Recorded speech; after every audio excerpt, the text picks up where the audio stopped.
Haziq memandu perlahan. Tayar keretanya berdecit halus setiap kali melanggar batu kecil di jalan ladang kelapa sawit yang sunyi itu. Jalan lurus memanjang seolah-olah tak pernah berakhir. Hanya diterangi cahaya lampu hadapan yang malap kekuningan. Malam ke-27 Ramadan selalunya dipenuhi orang ke masjid. Suara tadarus bergema. Tapi di sini kosong. Sunyi yang lain macam. Hanya bunyi enjin dan degupan jantungnya sendiri yang terasa kuat di telinga. Dia perasan sesuatu sejak masuk simpang tanah merah tadi. Bau hanyir, macam darah lama bercampur lumpur basah. Pada mulanya, dia fikir mungkin ada binatang mati dilanggar lori sawit. Tapi bau itu makin lama makin kuat, seolah-olah datang dari dalam keretanya sendiri. Haziq memperlahankan kipas pendingin hawa. Jari-jarinya menggigil sedikit. Tenang, tenang, bisiknya perlahan. Cuba pujuk diri. Lampu hadapan menyuluh pelepah-pelepah sawit yang melambai perlahan di tiup angin malam. Tapi dalam kelipan cahaya itu, bayang-bayangnya tak sekata. Ada yang panjangnya tak masuk akal, ada yang seolah-olah bergerak melawan arah angin. Sekilas pandang, ia kelihatan seperti tangan-tangan hitam yang kurus dan panjang cuba meraih bonet keretanya. Haziq telan air liur. Dia cuba fokus pada jalan, tapi setiap kali dia berkelip, bayang itu seperti makin hampir. Radio kereta tiba-tiba berdesir sendiri. Tanpa disentuh, frekuensinya bertukar kepada bunyi seperti orang berbisik ramai-ramai. Perlahan, tidak jelas, seolah-olah memanggil namanya. Haziq. Suaranya halus, berlapis-lapis, datang dari segala arah. Dia terus menekan butang tutup, tetapi bunyi itu masih ada. Datang dari dalam dashboard, dari bawah kerusi, dari belakang. Haziq tergerak untuk melihat cermin pandang belakang. Dan untuk sesaat yang terlalu lama, dia nampak sepasang mata putih kosong duduk di seat belakang. Dia menoleh pantas ke belakang. Kosong. Hanya beg pakaiannya terbaring senyap. Nafasnya makin laju. Aku cuba penat. Tapi jauh di sudut hatinya, dia tahu malam ini bukan malam biasa. Malam ini, sesuatu sedang menunggunya di hujung jalan ladang itu. Dan jalan itu masih belum berakhir. Di dalam rumah kayu usang di hujung ladang, suasananya lebih pekat daripada malam di luar. Dindingnya berkulat, papan lantainya berbunyi setiap kali angin menyelinap masuk melalui celah-celah yang berkah. Bau kemenyan yang sudah lama mati bercampur dengan bau busuk yang tak dapat dikenal pasti. Bau daging mereput yang cuba disembunyikan dengan doa-doa lama. Tok bakar terlantar di atas katil kayu lama. Tubuhnya tinggal kulit dan tulang, seolah-olah segala isi sudah dihisap keluar dari dalam. Kulitnya tegang melekat pada rangka. Urat-urat hitam menjalar dari dada ke leher seperti akar pokok mati yang menembusi tanah. Setiap kali dia menarik nafas, bunyinya berat, berlendir, macam ada sesuatu bergerak di dalam kerongkongnya. Matanya terbeliak luas, tiada anak mata, hanya putih kosong yang berkilat di bawah cahaya minyak yang hampir padam. Mulutnya terganga dan dari celah bibir yang kering dan merekah itu keluar dengkuran basah yang tak sekata. Kadang-kadang bunyi itu bertukar menjadi seperti ketawa perlahan, kadang-kadang seperti orang menangis. Di hujung katil ada bekas air penawar yang sudah menjadi hitam. Di lantai bertaburan daun-daun limau purut yang telah kering. Seseorang sudah mencuba merawatnya. Tapi apapun yang ada dalam tubuh Tok Bakar sekarang bukan lagi sekadar sakit biasa. Tiba-tiba, tubuhnya tersentak. Tangannya yang kurus mencengkam cadar dengan kuat. Kuku-kukunya yang panjang dan menghitam mengoyakkan kain. Kepalanya terangkat sendiri tanpa bantuan. Lehernya berbunyi seperti tulang yang digeser perlahan. Kemudian, dari mulutnya keluar suara. Bukan suara orang tua, bukan suara manusia. Suara itu serak, dalam dan berlapis-lapis, seolah-olah lebih daripada satu makhluk sedang bercakap melalui kerongkongnya. Dia sudah dekat. Lampu minyak berkelip kuat. Dan di luar rumah kayu itu, enjin kereta Haziq akhirnya berhenti tepat di halaman. Tepat jam 4 pagi, bunyi detik jam dinding terasa lebih kuat daripada biasa, seolah-olah setiap saat sedang mengetuk terus ke dalam kepala Haziq. Dia duduk di meja dapur dengan mata sembab dan dada yang masih berombak sejak tiba tadi. Sepinggan nasi putih, telur dadar dan sambal bilis terhidang di hadapannya. Dia tahu dia perlu sahur. Walau apapun yang berlaku malam ini, puasa tetap wajib. Dengan tangan yang sedikit menggigil, dia menyuap nasi ke dalam mulut. Kunyahan pertama membuatkan seluruh tubuhnya kaku. Tekstur nasi itu bukan lembut seperti biasa, tetapi liat dan berserat, seolah-olah dia sedang menggigit daging mentah yang sudah lama terbiar. Bau hanyir yang sama seperti dalam kereta tadi kembali menusuk hidungnya. Dia berhenti mengunyah, mata perlahan-lahan jatuh ke arah pinggan.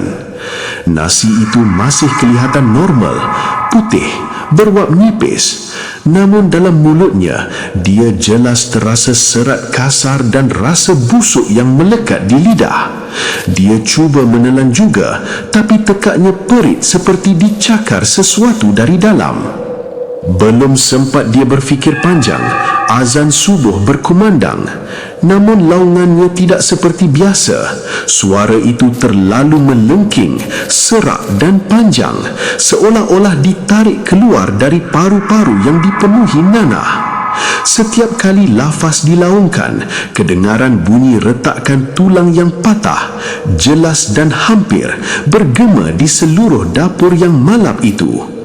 Suara azan itu tidak sekadar datang dari luar, tetapi seperti berpusing di sekelilingnya, dari bawah lantai, dari celah dinding, dari siling yang reput. Kalimah suci itu mula herut, bercampur dengan bunyi orang tercekik dan batuk berdarah. Pinggan di atas meja bergetar halus. Haziq berdiri tergesa-gesa sehingga kerusi jatuh ke belakang. Nafasnya laju dan tidak sekata. Dia memandang semula ke arah pinggan dan untuk sesaat yang memanjangkan rasa takutnya, nasi putih itu mengilas, kelihatan semakin gelap, bertukar kemerahan seperti menyerap darah yang tidak kelihatan. Bau busuk memenuhi ruang, melekat di tekak dan paru-parunya. Azan itu terus bergema, semakin menyakitkan telinga, sebelum perlahan-lahan bertukar menjadi suara rintihan panjang yang mengerikan. Haziq meluru ke arah tingkap dapur tanpa berfikir panjang. Tangannya menyentap langsir lama yang nipis sehingga kain itu koyak separuh. Dia menolak daun tingkap dan memandang ke arah bendang yang terbentang luas dalam samar cahaya malam. Di hujungnya berdiri surau lama yang jarang digunakan, biasanya gelap dan sunyi. Namun kini, bangunan itu memancarkan cahaya merah yang pekat dari dalam, berdenyut seperti jantung yang sedang mengempam darah. Dindingnya kelihatan berkilat dan basah, seolah-olah seluruh surau itu hidup dan sedang berdarah. Suara azan tadi sudah berubah sepenuhnya menjadi rintian ribuan suara. Lelaki, perempuan, kanak-kanak, semuanya merintih serentak, memanggil dalam nada yang panjang dan menyayak hati. Suara itu tidak lagi datang dari satu arah, tetapi memenuhi udara di sekeliling rumahnya. Di celah rintihan itu, jelas satu nama disebut perlahan namun berulang-ulang. Namanya Haziq. Bisikan itu merayap masuk ke dalam telinganya seperti angin sejuk yang tajam. Kabus nipis di atas bendang mula bergerak pelik, berkumpul dan memanjang seperti bayang tubuh yang merangkak perlahan menuju ke arahnya. Dari pintu surau kelihatan sosok-sosok hitam berdiri berderet. Kepala mereka tertunduk menghadap tanah. Serentak mereka mengangkat wajah. Wajah-wajah itu kosong tanpa anak mata, putih sepenuhnya, persis mata Tok Bakar yang terlantar di bilik sebelah. Dalam satu kelipan mata, cahaya merah itu terpadam dan sosok-sosok itu hilang, meninggalkan surau kembali gelap seperti tiada apa yang berlaku. Keheningan yang menyusuli terasa lebih menakutkan daripada segala bunyi tadi. Haziq berdiri kaku di tepi tingkap, cuba memahami apa yang baru dia lihatnya. Kemudian, dari arah bilik Tok Bakar, kedengaran bunyi sesuatu jatuh ke lantai, mengikuti geseran perlahan, seperti kuku panjang diseret di atas papan kayu. Suara serak yang bukan milik manusia itu berbisik dari dalam rumahnya sendiri, dekat dan jelas, menyebut dengan tenang, "Masuk waktu dia."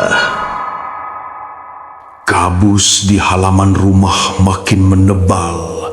Hitamnya bukan seperti kabus biasa, tetapi lebih likat, seolah-olah asap yang keluar dari tanah yang sedang terbakar di dalam. Haziq melangkah keluar tanpa sedar bila pintu depan terkuak sendiri dengan bunyi engsel berkeriut panjang. Udara di luar terasa lebih sejuk daripada tadi, sampai ke tulang. Bau hangit bercampur hanyir darah memenuhi setiap sedutan nafasnya. Dari celah kabus itu, satu susuk tubuh perlahan-lahan muncul.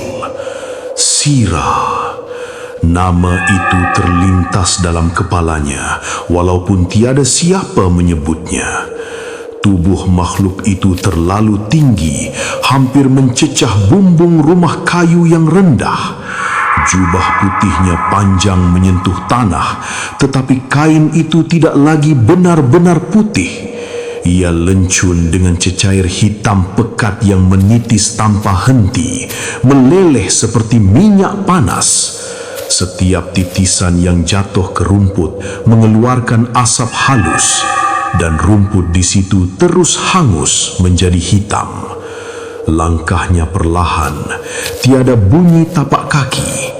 Namun setiap kali kakinya mencecah tanah, kesan tapak itu membara merah seketika sebelum padam menjadi arang.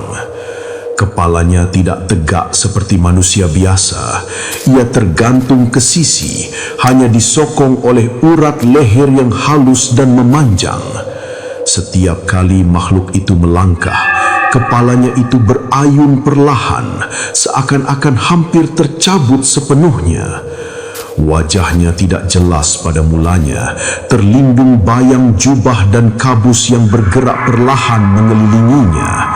Tetapi bila dia semakin hampir, Haziq nampak mata putih kosong itu, sama seperti Tok Bakar. Mulutnya terbuka luas, terlalu luas untuk wajah yang kurus itu, dan dari dalamnya keluar sisa cecair hitam yang menitis tanpa henti. Sira berhenti betul-betul di hadapan rumah. Kepalanya yang terkulai perlahan-lahan berpusing ke arah Haziq dengan bunyi sendi yang berkeriut panjang. Dan dalam suara yang dalam, berlapis-lapis, ia berbisik, "Hutang perlu dibayar."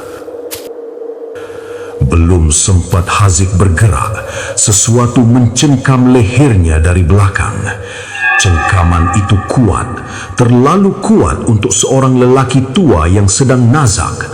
Tubuhnya dihumban ke dinding dengan kasar sehingga nafasnya tersekat. Bila dia berpaling, Wajah Tok Bakar hanya beberapa inci darinya. Mata putih kosong itu kini lebih hampir. Kulit Tok Bakar semakin tegang pada tulang, tetapi tangannya mencengkam seperti besi.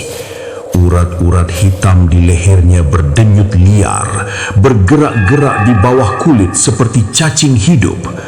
Mulutnya terganga luas dan dari celah bibirnya keluar bau busuk yang hampir membuatkan Haziq muntah.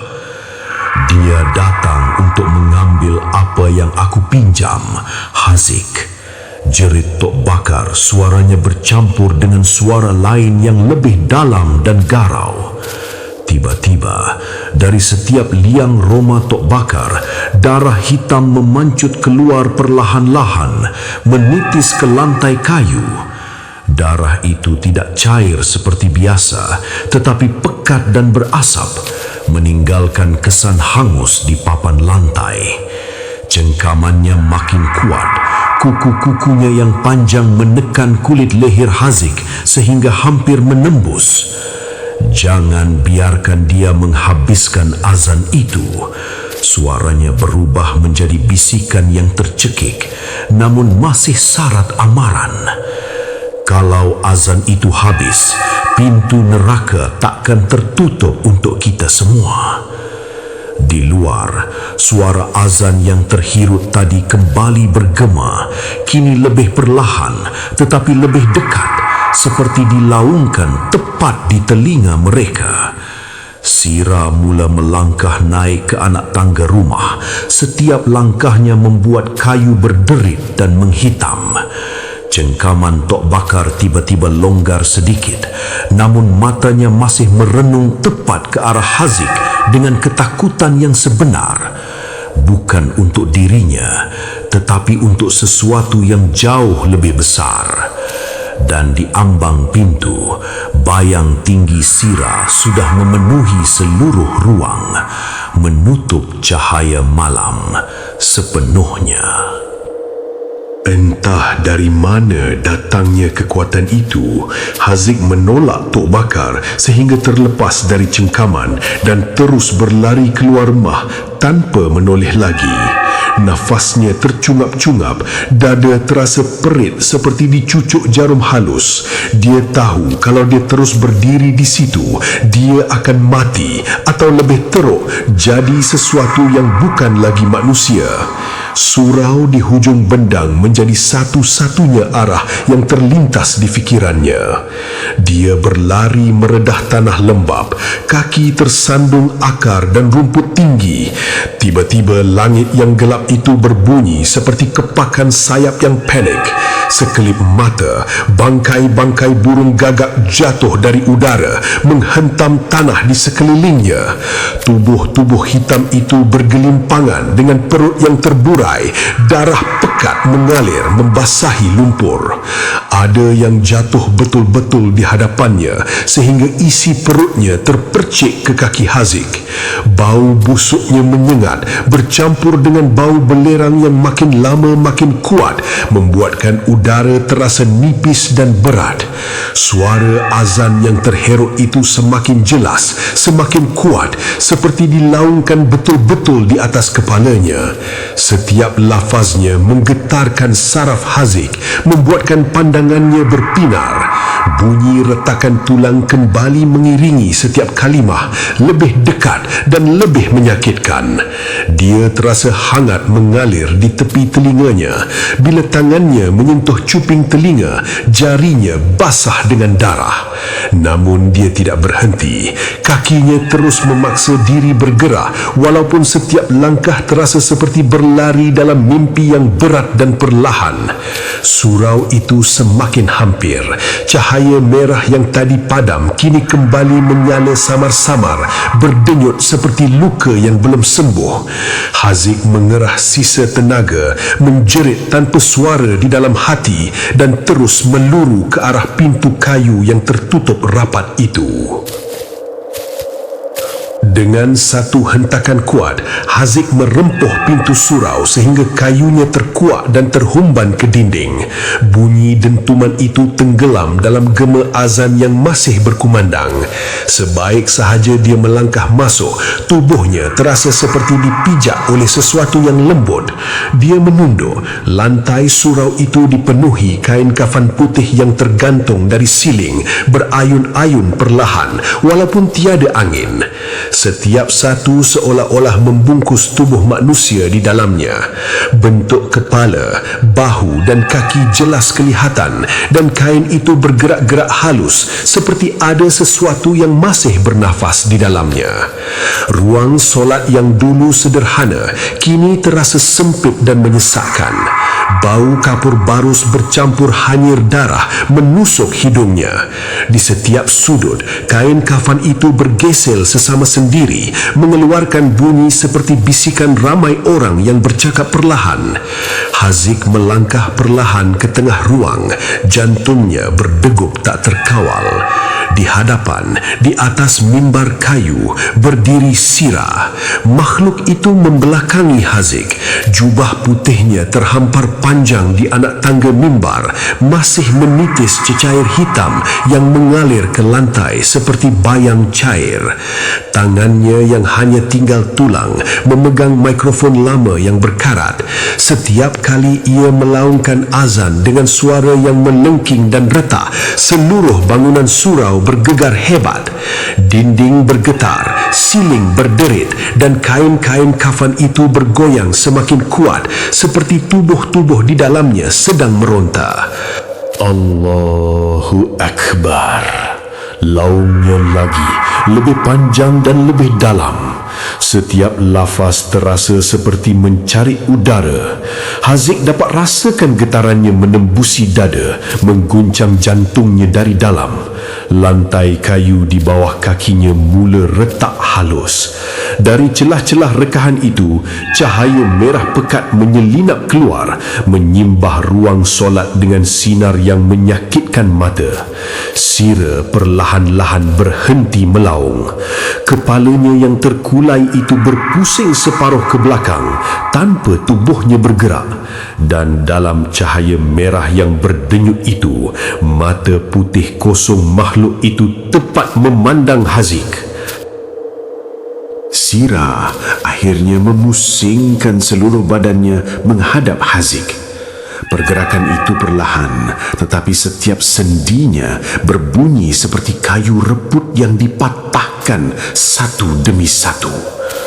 Apa yang terdedah di sebalik jubahnya membuatkan darah Haziq terasa berhenti mengalir. Wajah makhluk itu bukan lagi sekadar kosong tanpa mata. Dari dahi hingga ke dada, kulitnya terbelah luas menjadi satu mulut raksasa yang berdenyut hidup. Bibirnya terkoyak ke tepi, memperlihatkan ribuan gigi manusia yang tajam, kuning dan tidak sekata, bertindih antara satu sama lain seperti disusun tergesa-gesa. Mulut itu terbuka perlahan. Di dalamnya bukan sekadar kegelapan. Haziq dapat melihat wajah-wajah yang dikenali, penduduk kampung yang pernah dilaporkan hilang bertahun-tahun dulu. Pak Mail, si penoreh getah, Makcik Timah yang tinggal sendirian, bahkan budak kecil yang lemas di tali air musim lepas. Semua wajah itu terperangkap di celah dinding daging yang bergerak, menjerit tanpa suara. Mata mereka putih kosong, mulut terkumat kamit dalam kesakitan yang tidak pernah berakhir. Setiap kali Sira menarik nafas, wajah-wajah itu tertarik ke dalam, kemudian muncul semula seperti terperangkap dalam pusaran. Sira melangkah turun dari mimbar. Setiap langkah membuatkan lantai surau retak lebih luas. Cahaya merah memancar dari bawah seperti api yang cuba keluar. Kain-kain kafan di siling mula meronta dengan lebih ganas, seolah-olah tubuh di dalamnya sedang cuba melepaskan diri sebelum terlambat. Allahu Akbar. Laung Sira sekali lagi, tetapi kali ini lafaznya hampir sempurna. Haziq sedar jika azan itu habis dilengkapkan, sesuatu yang jauh lebih gelap akan terbuka. Tangannya terketar-ketar, tetapi kakinya terpaku. Sira mengangkat tangannya yang panjang, kuku hitamnya melengkung seperti sabit. Dengan satu hayunan perlahan, makhluk itu meluru ke arahnya. Mulut raksasanya terganga luas, bersedia menelan atau merobek apa sahaja di hadapannya. Haziq hanya mampu memejam mata, menunggu kuku itu menembusi dadanya. Tepat sebelum hujung kuku itu menyentuh kulitnya, satu cahaya terang membelah ruang surau dari atas. Bumbung kayu yang reput itu merekah seperti dikapak dari langit. Sinar subuh pertama menyimbah masuk, putih keemasan dan hangat, memadamkan cahaya merah yang berdenyut dari lantai. Dalam masa yang sama, azan yang sebenar berkumandang dari masjid daerah, jernih, tenang dan tepat pada setiap lafaznya. Suara itu berbeza, bersih, hidup. Laungan itu menembusi gema hitam yang memenuhi surau.